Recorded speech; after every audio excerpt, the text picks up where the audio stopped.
Welcome to Dust Geek. Here we have Go for the Kill. This is a mod over top of CSGO, and you're going to die a lot. Well, if you play as bad as me. But what makes this mod particularly awesome is the fact that it makes CSGO into basically PUBG. So the most popular Player Unknown Battlegrounds game out there, always in the news for, its concurrent amount of players that it has, is not available for Linux. It may be able to play on Wine, I don't know, but it's not out there for Linux. They wanted to release it for consoles first, even though the big joke out there is you need a quantum computer to even run the thing without it bugging out and having issues. So the brilliant modding community out here, specifically this amazing talent Kinsey, has gone out there and kind of stretched the modding capabilities of CSGO and created this Go for the Kill mod. So essentially you just go to the Go for the Kill website. There will be instructions from Gaming on Linux website down below on how to do all of this. But you go to their website, you can download the maps, which I suggest you do ahead of time, and that's on Gaming on Linux suggestion as well, because the maps will not download from the server because the servers are in EU, and the ping time, as you can see, ranges somewhere between 120 150 seconds, which is really bad, and that sucks right now. But he states in his Reddit post that there will be some North American servers, so we should get some better ping times, hopefully, as this mod continues. With that said, it's playable, and for the last 2 days I've been playing it, and I just can't stop. So you can see here there's like some parkour while you're waiting for the level to load. You can do things like parkour, and then there's a long jump. I can actually get 4 or 5 down in the parkour, but I cannot get the long jump. You parachute in just like any battleground arena style game, and you're pitted up against all these players on a consistently shrinking map.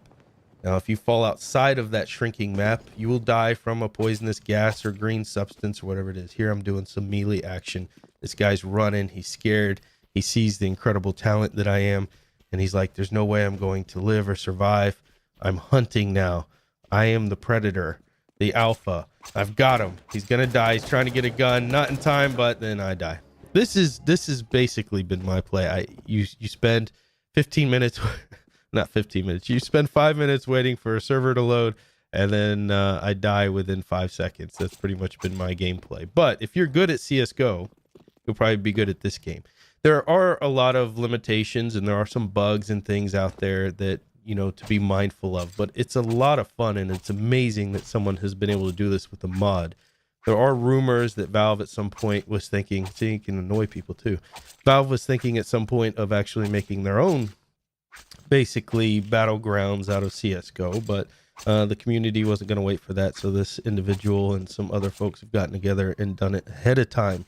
He has an option to play ads at the beginning, so that those ads basically help support it, and it's the ads can be a little bit annoyingly loud, but for the most part they're unintrusive because they just play during the part where you're waiting for the server to load, and so that's no big deal. And great that he's got to support all of these servers and things out there, and hopefully get a North American server out there, because you can see with that ping time, even though I am terrible, the ping time even makes it worse.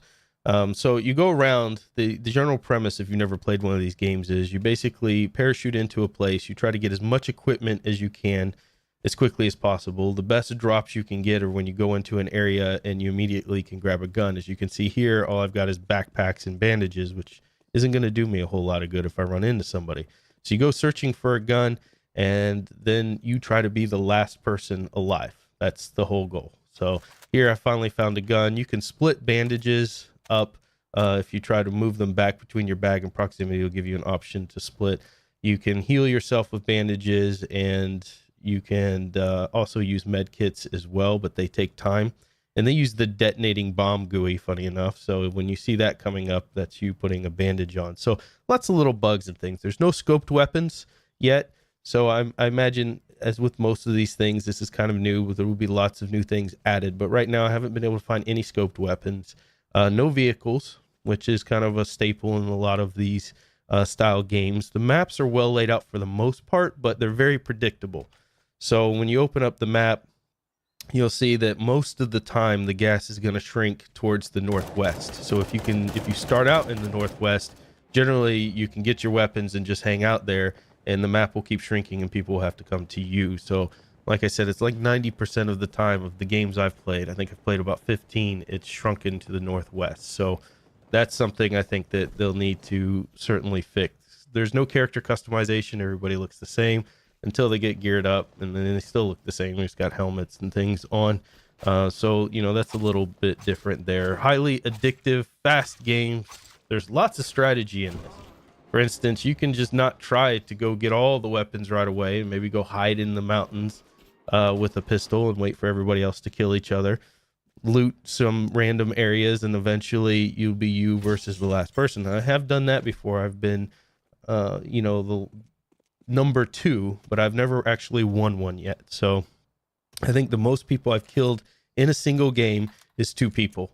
That's how terrible I've done on it. But a lot of it really is a lot of the ping times there, because you'll notice, especially when you start getting into a shootout, that your bullets and where they're jumping and skipping to is basically causing a huge inaccuracy, which is frustrating. So like I said, he's working on a North American server. Hopefully that will help. But if you're not in North America, then you've got this awesome thing to play with. So here's an example of the map.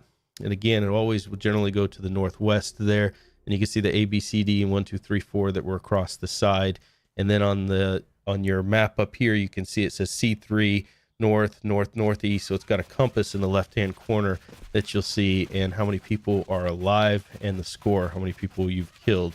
And then that map, you saw the shrinking. Here's me in the gas. This is if you don't get into the proper area, you don't pay attention to your map, you die very, very quickly in this gas. And so that's it. Go for the Kill is an awesome mod to go check out and play with. A lot of work to be done still with this game. Don't get me wrong. There's lots of stuff that needs to be done, but this is a mod that somebody's gone out and done. Has lots of bugs and caveats that you can see here. Some of the hills on the map are too steep to walk up on, floating trees and rocks, screen shakes, can't switch weapons up and down. There are, when you open your inventory for the first time and hit tab, you've kind of got a left click trying to get your inventory to move over to you. You've got a left click, and then you've got a left click to get out. You can't tab to get out sometimes. There are moments where your melee just stops working entirely for some reason. There's all kinds of little things. But for the most part, even though there's these little caveats and bugs he's working on, the game is playable. It's really fun. It's neat to see a battle style arena game within Linux that you can play today using something very familiar, CSGO. And like I said, it's just absolute blast and rush to try to get to the weapons as fast as possible. See, me and that guy had a known agreement that neither of us had weapons. Let's run and try to find some. And let's see how my strategy works out here. I just had to put all my deaths in here because they were just hilariously bad. For some reason, I decided to hide behind a trash can with no gun and then just book it towards this building over here, which I think I actually do make it, believe it or not. So he obviously had a very difficult time getting a gun himself. So eventually grab myself a shotgun and loading this up here and see how well I do. Anyways, I'll let you guys watch the rest of my deaths. This is a really fun game to go check out. It's absolutely free, costs you nothing, and an absolute blast to play. And hopefully, like I said, more modifications and updates and support come, because I think there's something really awesome and special here, especially with the CSGO. So go check out Go for the Kill. The links will be down below in the descriptions. Leave your comments if you've checked this out or not. And until next time, get out there and fill your brains.